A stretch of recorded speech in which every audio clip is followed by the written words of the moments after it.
Kejadian 35 ayat 1 sampai 29. Demikian firman Tuhan.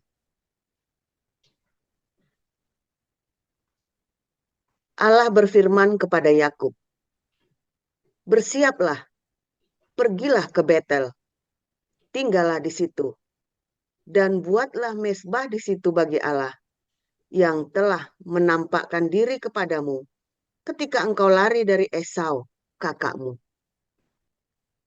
Lalu berkatalah Yakub kepada seisi rumahnya dan kepada semua orang yang bersama-sama dengan dia, "Jauhkanlah dewa-dewa asing yang ada di tengah-tengah kamu. Tahirkanlah dirimu dan tukarlah pakaianmu. Marilah kita bersiap dan pergi ke Betel. Aku akan membuat mezbah di situ bagi Allah yang telah menjawab aku pada masa kesesakanku dan yang telah menyertai aku di jalan yang kutempuh."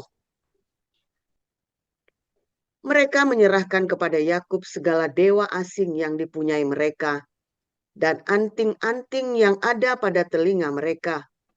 Lalu Yakub menanamnya di bawah pohon besar yang dekat Sikem. Sesudah itu berangkatlah mereka, dan kedahsyatan yang dari Allah meliputi kota-kota sekeliling mereka, sehingga anak-anak dikejar. Sampailah Yakub ke Luz yang di tanah Kanaan, yaitu Betel. Ia dan semua orang yang bersama-sama dengan dia. Didirikannyalah mezbah di situ, dan dinamainyalah tempat itu El Betel, karena Allah telah menyatakan diri kepadanya di situ ketika ia lari terhadap kakaknya. Ketika Deborah, inang pengasuh Ribka, mati, dikuburkanlah ia di sebelah hilir Betel, di bawah pohon besar, yang dinamai orang pohon besar penangisan. Setelah Yakub datang dari Padan Aram, maka Allah menampakkan diri pula kepadanya dan memberkati dia. Firman Allah kepadanya, "Namamu Yakub, dari sekarang namamu bukan lagi Yakub, melainkan Israel. Itulah yang akan menjadi namamu." Maka Allah menamai dia Israel. Lagi firman Allah kepadanya, "Akulah Allah yang Maha Kuasa. Beranak cuculah dan bertambah banyak. Satu bangsa, bahkan sekumpulan bangsa-bangsa akan terjadi daripadamu, dan raja-raja akan berasal daripadamu. Dan negeri ini yang telah kuberikan kepada Abraham dan kepada Ishak akan kuberikan kepadamu dan juga kepada keturunanmu." Lalu naiklah Allah meninggalkan Yakub dari tempat ia berfirman kepadanya. Kemudian Yakub mendirikan tugu di tempat itu, yakni tugu batu. Ia mempersembahkan korban curahan dan menuangkan minyak di atasnya. Yakub menamai tempat di mana Allah telah berfirman kepadanya Betel. Sesudah itu berangkatlah mereka dari Betel. Ketika mereka tidak berapa jauh lagi dari Efrata, bersalinlah Rahel. Dan bersalinnya itu sangat sukar. Sedang ia sangat sukar bersalin, berkatalah bidan kepadanya, "Janganlah takut. Sekali ini pun anak laki-laki yang kau dapat." Dan ketika ia hendak menghembuskan nafas, sebab ia mati kemudian, Diberikannya nama Ben-Oni kepada anak itu. Tetapi ayahnya menamainya Benyamin. Demikianlah Rahel mati. Lalu ia dikuburkan di sisi jalan di Efrata, yaitu Bethlehem. Yakub mendirikan tugu di atas kuburnya itu. Ulang, Yakub mendirikan tugu di atas kuburnya. Itulah tugu kubur Rahel sampai sekarang. Sesudah itu berangkatlah Israel. Lalu ia memasang kemahnya di seberang Migdal Eder. Ketika Israel diam di negeri ini, terjadilah bahwa Ruben sampai tidur dengan Bilha, gundik ayahnya. Dan kedengaranlah hal itu kepada Israel. Adapun anak-anak lelaki Yakub 12 orang jumlahnya. Anak-anak Lea ialah Ruben, anak sulung Yakub. Kemudian Simeon, Lewi, Yehuda, Isakar, dan Zebulon. Anak-anak Rahel ialah Yusuf dan Benyamin. Dan anak-anak Bilha, budak perempuan Rahel ialah Dan serta Naftali. Dan anak-anak Zilpa, budak perempuan Lea ialah Gad dan Asher. Itulah anak-anak lelaki Yakub yang dilahirkan baginya di Padan Aram. Lalu sampailah Yakub kepada Ishak ayahnya di Mamre dekat Kiryat Arba. Itulah Hebron, tempat Abraham dan Ishak tinggal sebagai orang asing. Adapun umur Ishak 180 tahun. Lalu meninggallah Ishak. Ia mati dan dikumpulkan kepada kaum leluhurnya. Ia tua dan suntuk umur. Maka Esau dan Yakub, anak-anaknya itu, menguburkan dia. Pada waktu itu, Kaisar Agustus mengeluarkan suatu perintah, menyuruh mendaftarkan semua orang di seluruh dunia. Inilah pendaftaran yang pertama kali diadakan sewaktu Kirenius menjadi wali negeri di Syria. Maka pergilah semua orang mendaftarkan diri, masing-masing di kotanya sendiri. Demikian juga Yusuf pergi dari kota Nazaret di Galilea ke Yudea, ke kota Daud yang bernama Bethlehem. Karena ia berasal dari keluarga dan keturunan Daud, supaya didaftarkan bersama-sama dengan Maria, tunangannya yang sedang mengandung. Ketika mereka di situ, tibalah waktunya bagi Maria untuk bersalin, dan ia melahirkan seorang anak laki-laki, anaknya yang sulung. Lalu dibungkusnya dengan lampin dan dibaringkannya di dalam palungan, karena tidak ada tempat bagi mereka di rumah penginapan. Di daerah itu ada gembala-gembala yang tinggal di padang menjaga kawanan ternak mereka pada waktu malam. Tiba-tiba berdirilah seorang malaikat Tuhan di dekat mereka dan kemuliaan Tuhan bersinar meliputi mereka dan mereka sangat ketakutan. Lalu kata malaikat itu kepada mereka, "Jangan takut, sebab sesungguhnya aku memberitakan kepadamu kesukaan besar untuk seluruh bangsa. Hari ini telah lahir bagimu juru selamat, yaitu Kristus, Tuhan di kota Daud. Dan inilah tandanya bagimu, kamu akan menjumpai seorang bayi dibungkus dengan lampin dan terbaring di dalam palungan." Dan tiba-tiba tampaklah bersama-sama dengan malaikat itu sejumlah besar bala tentara surga yang memuji Allah, katanya, "Kemuliaan bagi Allah di tempat yang maha tinggi, dan damai sejahtera di bumi di antara manusia yang berkenan kepadanya. Setelah malaikat-malaikat itu meninggalkan mereka dan kembali ke surga, gembala-gembala itu berkata seorang kepada yang lain, "Marilah kita pergi ke Betlehem untuk melihat apa yang terjadi di sana, seperti yang diberitahukan Tuhan kepada kita."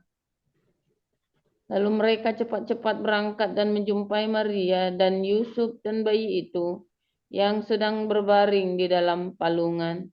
Dan ketika mereka melihatnya, mereka memberitahukan apa yang telah dikatakan kepada mereka tentang anak itu. Dan semua orang yang mendengarnya heran tentang apa yang dikatakan gembala-gembala itu kepada mereka. Tetapi Maria menyimpan segala perkara itu di dalam hatinya dan merenungkannya. Maka kembalilah gembala-gembala itu sambil memuji dan memuliakan Allah karena segala sesuatu yang mereka dengar dan mereka lihat. Semuanya sesuai dengan apa yang telah dikatakan kepada mereka. Dan ketika genap 8 hari dan ia harus disunatkan, ia diberi nama Yesus, yaitu nama yang disebut oleh malaikat sebelum ia dikandung ibunya. Dan ketika genap waktu pentahiran, menurut hukum Taurat Musa, mereka membawa dia ke Yerusalem untuk menyerahkannya kepada Tuhan, seperti ada tertulis dalam hukum Tuhan. Semua anak laki-laki sulung harus dikuduskan bagi Allah, dan untuk mempersembahkan korban menurut apa yang difirmankan dalam hukum Tuhan, yaitu sepasang burung tekukur atau 2 ekor anak burung merpati. Adalah di Yerusalem seorang bernama Simeon. Ia seorang yang benar dan saleh, yang menantikan penghiburan bagi Israel. Roh Kudus ada di atasnya, dan kepadanya telah dinyatakan oleh Roh Kudus bahwa ia tidak akan mati sebelum ia melihat Mesias, yaitu Dia yang diurapi Tuhan. Ia datang ke bait Allah oleh Roh Kudus. Ketika Yesus, anak itu, dibawa masuk oleh orang tuanya untuk melakukan kepadanya apa yang ditentukan hukum Taurat, ia menyambut anak itu dan menatangnya sambil memuji Allah. Katanya, "Sekarang, Tuhan, biarkanlah hamba-Mu ini pergi dalam damai sejahtera sesuai dengan firman-Mu, sebab mataku telah melihat keselamatan yang daripadamu, yang telah Engkau sediakan di hadapan segala bangsa, yaitu terang yang menjadi penyataan bagi bangsa-bangsa lain dan menjadi kemuliaan bagi umat-Mu Israel." Dan bapa serta ibunya amat heran akan segala apa yang dikatakan tentang dia. Lalu Simeon memberkati mereka dan berkata kepada Maria, ibu anak itu, "Sesungguhnya anak ini ditentukan untuk menjatuhkan atau membangkitkan banyak orang di Israel, dan untuk menjadi suatu tanda yang menimbulkan perbantahan, dan suatu pedang akan menembus jiwamu sendiri, supaya menjadi nyata pikiran hati banyak orang." Lagi pula di situ ada Hana, seorang nabi perempuan, anak Fanuel dari suku Asyer. Ia sudah sangat lanjut umurnya. Sesudah kawin, ia hidup 7 tahun lamanya bersama suaminya. Dan sekarang ia janda dan berumur 84 tahun. Ia tidak pernah meninggalkan bait Allah, dan siang malam beribadah dengan berpuasa dan berdoa. Dan pada ketika itu juga, datanglah ia ke situ dan mengucap syukur kepada Allah dan berbicara tentang anak itu kepada semua orang yang menantikan kelepasan untuk Yerusalem. Dan setelah selesai semua yang harus dilakukan menurut hukum Tuhan, kembalilah mereka ke kota kediamannya, yaitu kota Nazaret di Galilea.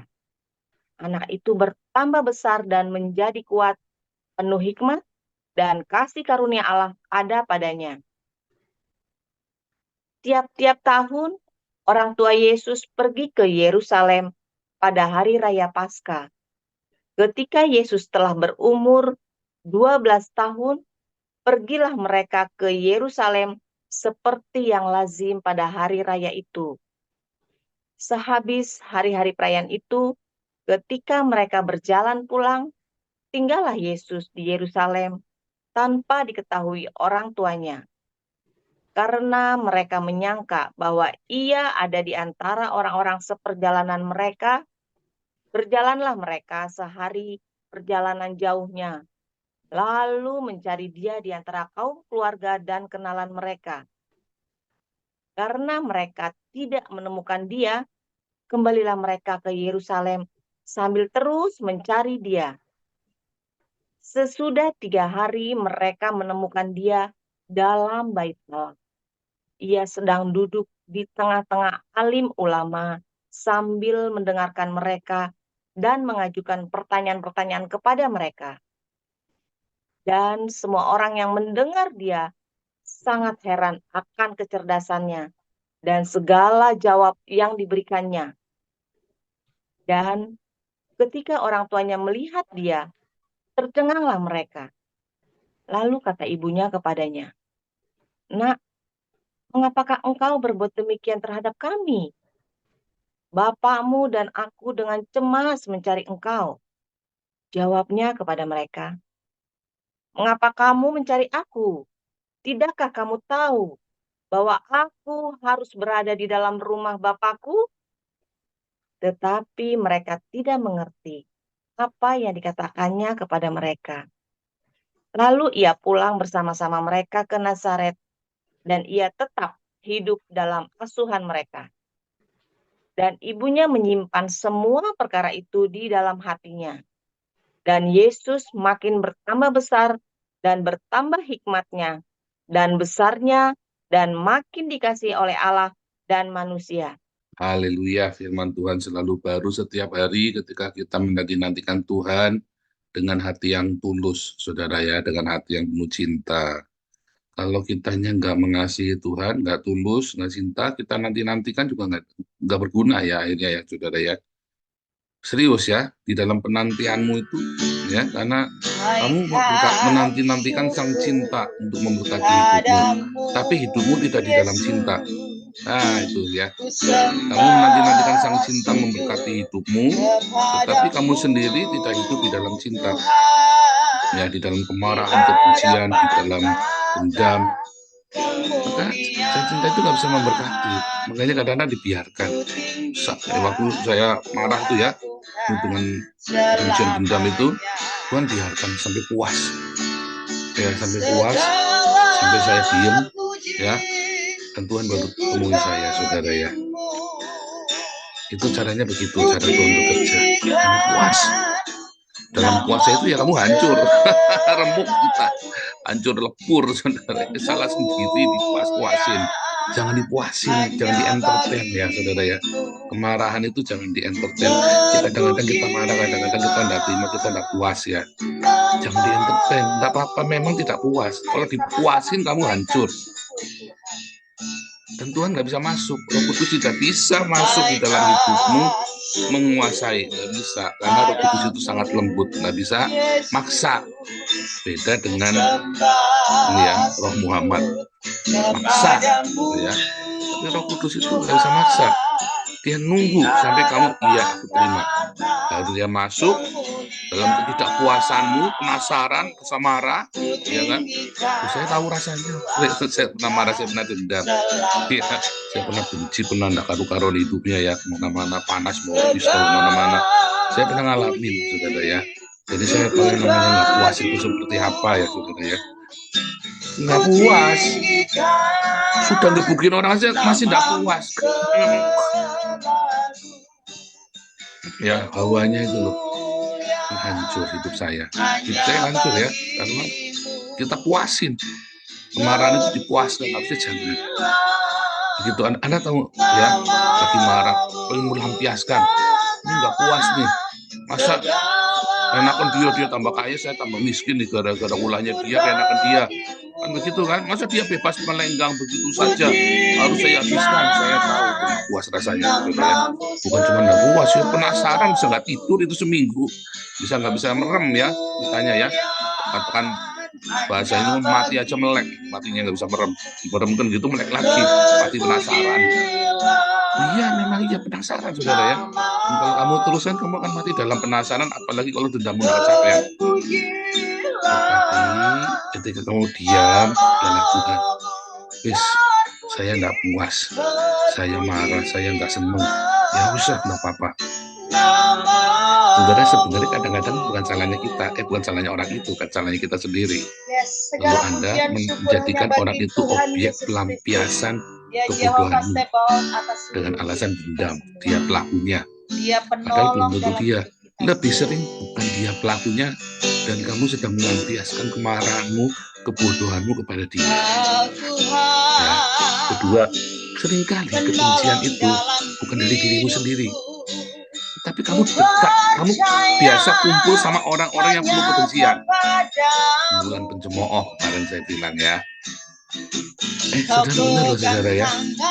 Anda kalau duduk dalam kumpulan pencemooh, lalu ada satu yang punya spirit kebencian itu kuat, saudara ya. Apa namanya, kepahitan ya. Kamu akan tertular karena dia selalu ngomongnya pahit, dan akhirnya kamu ikut pahit hatimu, saudara. Itu jadi racun. Makanya dalam komunitas kita, kalau kita lagi silent konflik ya, dikonflikin sama orang, bukan saya yang berkonflik ya, orang. Saya kan nggak pernah musuhin orang gitu. Orang lagi musuhin saya, terus mencaci maki saya, terus saya bilang diam, nggak boleh bahas. Dan dibahas tak remove. Serius saudara, kayak itu racun. Nekat ya ini dua orang ya, bahasnya remove lah. Sudah saya bilang jangan dibahas, bahasnya remove ya, jangan dibahas beneran, karena itu nanti jadi racun dan akan menyebarkan pahit itu kemana-mana. Satu, belum tentu dia yang salah loh, aku yang salah. Kedua, sebetulnya kepahitan itu datangnya dari orang, kamu ikut dan kamu akhirnya memproduksi, tadinya cuma tercemar, akhirnya kamu memproduksi racun itu. Makanya saya larang untuk membicarakan.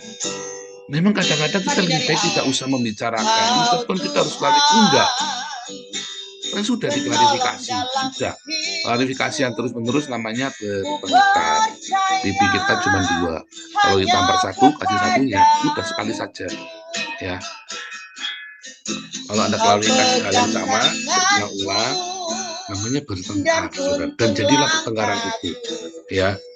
Nah, kalau uang, kamu harus cerita kalau uang. Ya. Tapi kan masalahnya orang jadi salah paham, ya kan? Kita klarifikasi kan malah salah paham kan? Nggak apa-apa. Yang penting kalau udah cerita uang, kamu cerita. Tapi jangan dibahas lagi besoknya. Ya, itu caranya begitu. Orang nanya mau sudah saya klarifikasi, sudah Anda harus belajar tutup kuping. Ya kan sudah diklarifikasi. Nah, jadi makanya jangan sembarangan ngomong ke orang yang tertentu saja. Makanya saya juga banyak menjawab. Kalau Anda WhatsApp ke saya, kalau saya rasa penting, saya jawab. Kalau banyak nggak penting, saya cuma biarkan saja. Nanti orang mikirnya apa? Bukan lari kan? Nah, Anda jangan mikir, jangan takut. Ya, nggak lari, nggak apa-apa, biar. Persetan dengan omongan orang lain. Dan jangan mau di-drive dengan omongan orang lain.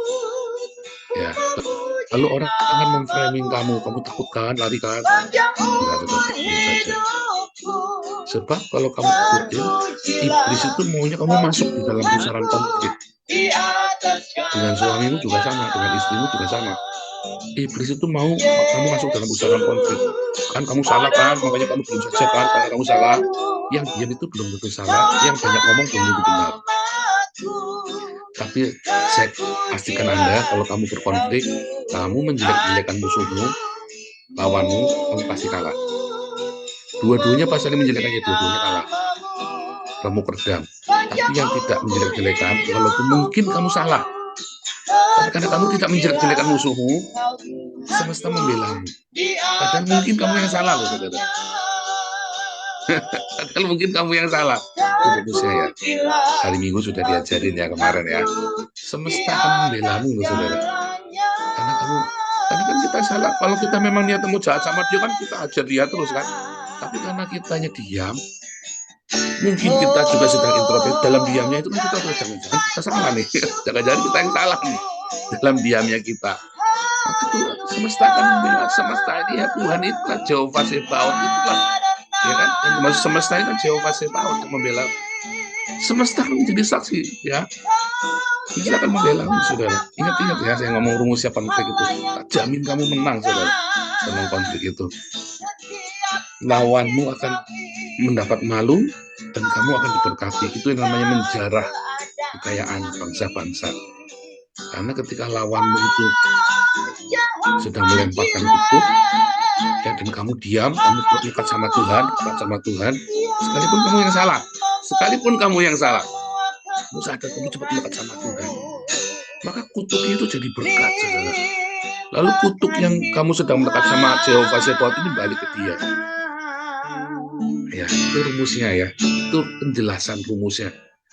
Kenapa bisa mungkin begitu? seolah-olah Karena kau tidak waktu dia menjawab penuh doa kemarahan kan, tapi kami juga sih percaya kemakan sendiri kan, Engkau orang marah selalu nggak bisa menjawab kerja doa benar, kami saudara. tepat pada Nggak bisa hidup waktunya. benar orang lagi marah. Waktumu yang Gimana orang lagi terbaik buat marah-marah? setiap kami. Tapi kamu yang tenang, mungkin kamu yang salah. Balik lagi ya, mungkin kamu yang salah.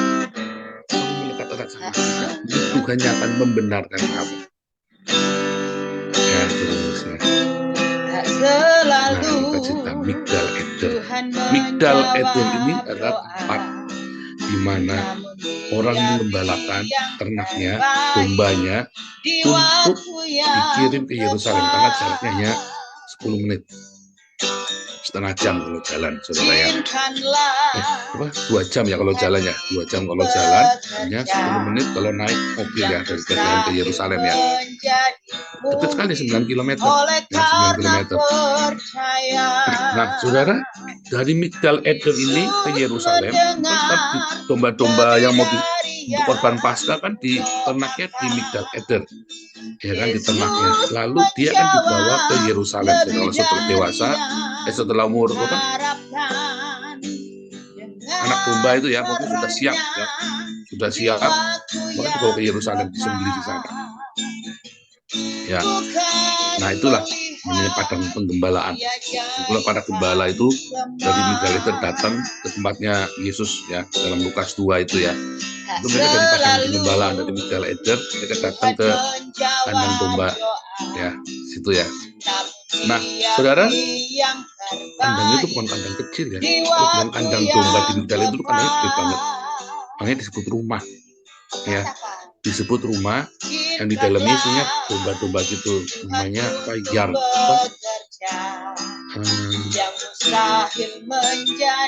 kalau kandang bukan kandang-kandang kayak sapi di Indonesia. Anda bayangin kandang kan kayak begitu kan, jorok itu enggak ya, saudara ya. Kandang itu besar, isinya rumput-rumput kering di dalamnya, tumpuk-tumpuk begitu ya, gede ya. Nah, terus di dalamnya itu ada palungan ya yang buat minum gitu ya, dan bersih ya. Kandang domba itu bersih, saudara ya. Kandang domba itu bersih, selalu dibersihkan ya. Nah, jadi itu seperti ya pokoknya rumah besar gitu ya, rumah yang besar yang memang untuk nanti kumpul mereka semua kalau lagi musim dingin taruh di situ domba-domba itu ya. Nah, saudara, kalau lagi musim dingin ya kosong di situ. Ya kosong. Dari sini cuma tumpuk-tumpuk saja, ditumpuk-tumpuk rapi begitu ya. Makanya Maria dan Yusuf tinggal di situ ketika penginapan untuk kemudian menjelang hari raya Sukot ya, hari raya Pondok Daun. Itu situ sepi ya, penuh penginapan ramai, itu kan kosong, maka dia bisa tinggal di situ. Gitu ya, saudara ya. Nah, apa maksudnya Migdal Eder ini? Ya, dipersiapkan untuk disembelih, saudara ya. Padang penggembalaan, ya menara gembala itu supaya ada satu, kalau ada sekerumunan serigala datang, ada kerumunan serigala datang, itu nanti dikasih ditiup ya, ditiup pakai pakai itu ya, pakai shofar itu ya, saudara ya. Nah, terus nanti datang dengan tongkat, dengan gada, ya lari. Karena nggak boleh bawa pedang kan. Kalau pedang itu kan prajurit. Maka mereka pakainya gada sama tongkat. Tongkat yang itu ya, tongkat penggembalaan sama gada. Buat ngelawan musuhnya, buat ngebuki serigala itu. Ya, dulu kawanan serigala itu suka datang, suka menyerang. Ya. Nah itu medal leather itu sebenarnya buat nyerang. Terus kalau ada domba yang hilang itu udah satu tuh sana tuh kesasar tuh. Nah itulah medal leather. Dan semua kawanan domba itu akan dijaga oleh gembala-gembala ini. Satu, supaya jangan tersesat, ya, supaya jangan tersesat, udah nyelonong ke sana, nanti kan hilang kalau tersesat. Kedua, supaya jangan ada serigala yang menerkam mereka di migdal eder ini, ya. Nah, apa namanya, kawanan ini kemudian akan terjaga, terpelihara, ya, terpelihara di dalam satu kawanan penggembalaan. Itulah sebabnya komunitas kita wajib doa pagi, saudara. Dan itu nanti akan kita terapkan kepada pengurus yayasan juga. Bukan cuma diaken damaris, tetapi juga pengurus yayasan. Wajib, saudara ya. Ya, wajib ya nanti ya. Bukan cuma diaken saja. Kita pelan-pelan bertahap kita benahi. Karena kalau enggak kayak dulu ya, diaken enggak karu-karuan hidupnya. Karena diaken tapi hidupnya enggak karu-karuan. Sampai mereka enggak ngerti kata diaken. Harus yang bertanggung jawab hidupnya, makanya kita wajibkan pertama adalah diaken damaris, kita wajibkan. Tapi yang berikutnya adalah semua pengurus wajib, ya wajib ya ikut hadir minimum 3 kali dalam seminggu, ya karena 3 kali tuh ya harus bertahap. Saya berharap bukan cuma 3 kali, tapi bisa tiap hari. Karena saya kasih tahu cara mainnya kita, ukuran mainnya kita itu ada di sini, di pagi. Kalau berkonflik, bagaimana kalau kita berkonflik, bagaimana kalau kita mengalami ada hal seperti ini, bagaimana kita semua ya, etos kerja, semua kita ajarkan di tempat ini, saudara ya.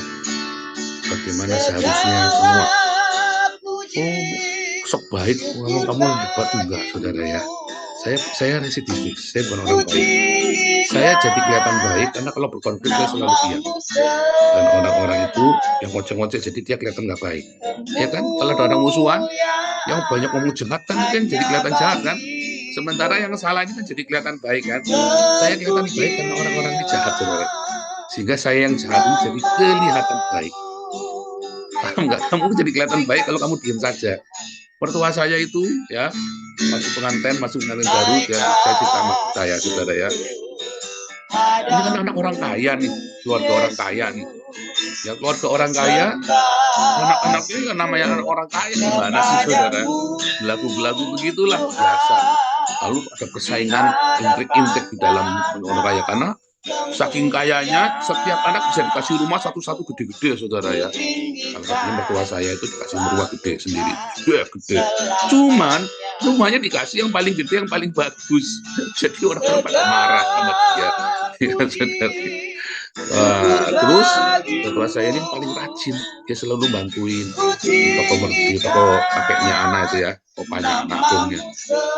Yang lain pada jelang-jelangan kemana-mana, suami istri pada pelesiran, saya cuma diem di toko karena memang orang gila kerja. Ketua sama mertua saya itu memang gila kerja, saudara. Jadi kerja otak di sini cuma kerja tok, saudara. Dia di toko terus, sementara suaminya jalan kemana nggak mau, aku mau kerja saja. Jalan kemana nggak mau, aku mau kerja saja. Ya di Eman jadinya sama akunya kan, sama akunya anak di Eman. Wah, mulai intrik ya. Begitu orang rajin kerja pasti nggak disukai. Orang jujur, orang rajin kerja pasti nggak disukai, saudara ya. Dan ikutin aturan itu pasti nggak disukai sama teman-temannya. Orang jujur ikutin aturan dan rajin kerja pasti nggak disukai sama teman-temannya. Nah, tapi mertua saya waktu diintrik, difitnah, dia cuma diem aja, nggak pernah ngucap apa-apa. Nah, bahkan dipelototin, di apa, itu kan tinggalnya di rumah itu satu rumah, itu rumahnya gede banget rumahnya ya. Jadi itu satu kakak beradik itu tinggal di situ semua. Dipelototin, di apa, dia diem saja, saudara. Mungkin mertua saya juga bukan orang yang menyenangkan, mungkin bagi mereka yang masih mudanya kan juga nggak tahu seperti apa. Tapi karena mertua saya itu diem, terus kalau dia apa-apain ya, akhirnya kan Dia akungnya penolong kan dalam jadi kita apa semua. namanya, jadi welas asih kan sama dia kan. Kok kamu Devita diem, kok kamu ngomong, jangan diem saja. Ngomong apa? Penolong dalam Ngomong apa? hidupku. Ya kamu ngomong, ibu ngomong apa? Ya diem saja difitnah dia apa? Hanya Kalau saya mah dulu waktu kecil, kepadamu mungkin orangnya tak kawan tak labrak saudara ya. Nah, kau sampai saya pegang mengerti. Saya umur 25 tahun, saya baru mengerti. dan tuntun Itu langkahku. saya ngerti dari umur 25 tahun ya. Makanya saya Yesus, kebal kau terhadap fitnah saudara ya. perlindungan. Karena saya sudah ngerti kalau dia. Nah, saudara, dengan diamnya itu membuat si akungnya anak itu eman sama Kekuatan dalam mama mertua saya. hidupku. Dikasihlah rumah yang paling gede. Penolongku Ya, sudah jujur, sudah rajin, ya, nggak pernah kundangan. Kalau kerja itu ya di situ terus. Ya, pokoknya buka 7 hari, ya dia 7 hari di situ, saudara ya. Dan bertahan. Serius ya, buka jam 8, jam 8, tutup jam 5, jam 5. Jadi 7 hari kerja, sehari 10 jam. Ya sudah di situ, saudara. Kemudian dikasih rumah yang paling besar, yang paling bagus, yang baru, yang kayak benteng rumahnya ya. Itu kalau nggak salah luasnya itu 500 meter persegi atau 600 meter persegi, saudara ya. Gede banget rumahnya memang ya. Jadi di pinggir jalan ramai ya, pinggir jalan ramai, jalan raya gede di pinggir itu. Jadi gede banget rumahnya benteng. Wah, gimana nggak tambah marah? Jadi diem saja, saudara ya.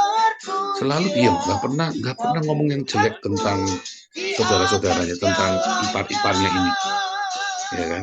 Jadi maka dia yang menang, ya, maka dia yang menang. Hari dari awal. Kamu juga gitu ya, saudara. Kalau dia apa-apa diam, yuk jangan lawan dong, jangan menjelekan. Anda boleh melawan, tapi jangan menjelekan. Boleh mengklarifikasi kalau uang, tapi jangan menjelekan lawanmu dengan kebencian, karena kamu pasti kalah. Mertua saya waktu itu belum Kristen, saudara ya, belum percaya Tuhan Yesus. Tapi karena hatinya itu tadi ya, dia tahu prinsip, diam saja mau ngomong apa. Mungkin dulu juga bukan karena tahu, karena memang dikeroyok ya, jadi nggak bisa ngomong apa, ngomong pun kalah. Tapi karena orang-orang ini begitu, dalam tanda kutip ya, ngomongnya jahat sekali, maka dia jadi kelihatan seperti malaikat, saudara, yang difitnah. Seperti Upik Abu kan, seperti Cinderella difitnah sama saudara-saudara, seperti bawang putih, bawang merah kan, yang diem, yang mengalah kan, yang akhirnya dimenangkan. Itu cerita klasik, cerita yang ada di dalam cerita dunia maupun di dalam cerita masa modern. Tetapi firman Tuhan juga mengajarkan Migdal Eden ini tempat menggembala kita, semuanya adalah domba-domba yang ditembalakan.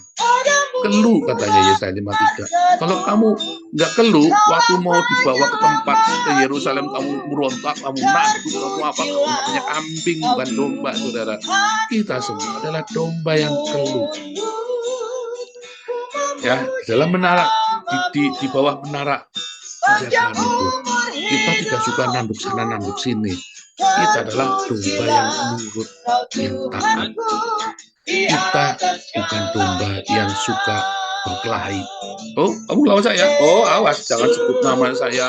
Tahu kalau kamu nggak tak pateni malam ini, nggak tak karungin malam ini.